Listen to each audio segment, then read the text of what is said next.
बा तो ढेर होई तो मार लड़े के गांठ चौड़ा कर देबो। देखा तड़ा भाई लोग लवरी के आए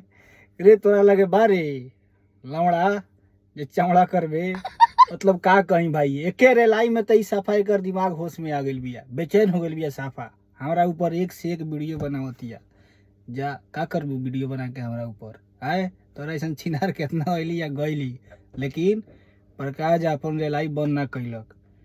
मतलब इतना खराब खराब भाई वीडियो बनावे लेनू कि अगर वीडियो देख ले लोग नू तो कहब कि बाप रे बाप एकरा से बड़का छिनार हम साला दुनिया में लड़की ना देखनी देखाओ तनी एगो दूगो वीडियो एकर हम पगला जी लोग भाई हाय कुछ हॉट हाय को लड़का के लाइन में तुम कौन कौन अपनी भौजी को घोप घोप किया है कमेंट में बताओ। हमरे डायलॉगवा उठावतिया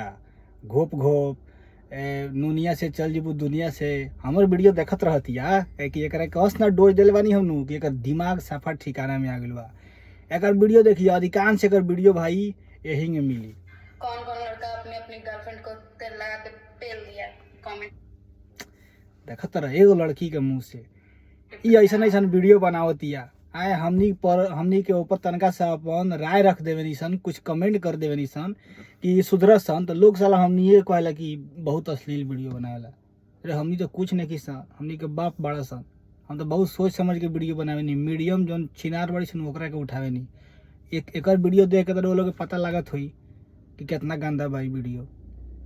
लेकिन लोग फिर भी हमनी के दोष देवेला कि हमनी अश्लील अरे हमनी अश्लील करे वाला के ओकनिए के अंदाज में तो रेलाई करता नहीं सन आज एकर कान से खून आ गइल बा सारा एकरा गांव में हाला हो गइल बा कि छौड़ी हैसन बिया वैसन बिया एकरा के 10 लोग 10 तरह के बात कहता तबे नु साफा बौखला गेल बिया हमरा ऊपर एक से एक वीडियो बनावती है लेकिन बॉबी रे सुन ले हम रुके वाला नहीं खी तो बनाओ जितना मन उतना बनावे के बनाओ